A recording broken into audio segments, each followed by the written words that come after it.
Good morning, Bill and Steve back again from Brockhousefix&Repair. Today again we are dealing with a 1955 Brockhouse Indian Brave that had some issues. It was constantly jumping out of second gear. So again, if you enjoy our channel, please subscribe. I'm going to let Steve tell you what he found and what we've done to resolve the issue. All right, Bill bought this thing 6 or 7 years ago from an individual. It's been passed around with a lot of different people. People try to make it run. Never could make the Kickstarter work, so Bill and I got this, put it together, and made the Kickstarter work. But what we did was, on the Kickstarter mechanism, this pawl right here it kept bending and breaking. So what I did was I took this pawl out of a newer model infield, which is basically the same thing, and we ground it down, had to mill this out a little bit for this, and then weld this, make this piece up. So we fixed that. Well, then once we got it together and got it running, it started jumping out of gear. So we dug around, Bill found another engine, but it happens to be an early model. Well, we didn't know because there's not good information. Bill and I found out that both the older transmission, the shafts are smaller, clutch is different, gears are different, everything's different, but this is the same. This is the culprit.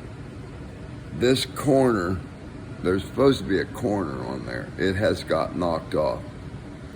That goes into the shifter mechanism, which is right here, and helps it lift up and down. Well, what it was doing, it wouldn't, when this would go up, it wouldn't lift it far enough to get it to go all the way into second gear, which is this set of gears right here. So it wouldn't let it go into second gear.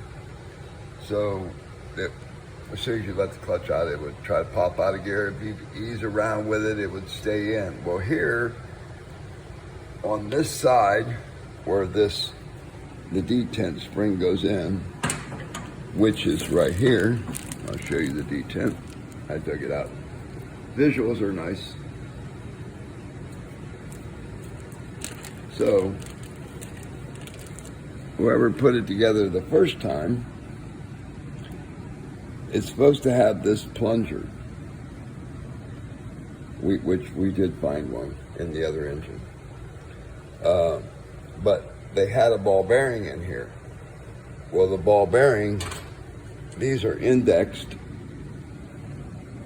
and this has a notch, as you see, and they're supposed to fit into each other like this. Well, they had a ball bearing, so when it would go into second, it would try to spit itself back out because the ball bearing wouldn't hold the detent in.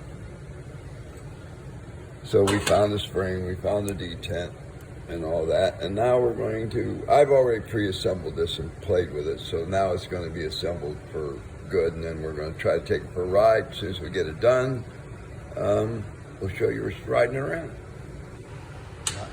Thanks again. Give us a shout out and a subscribe if you like us. Yeah, thumbs up.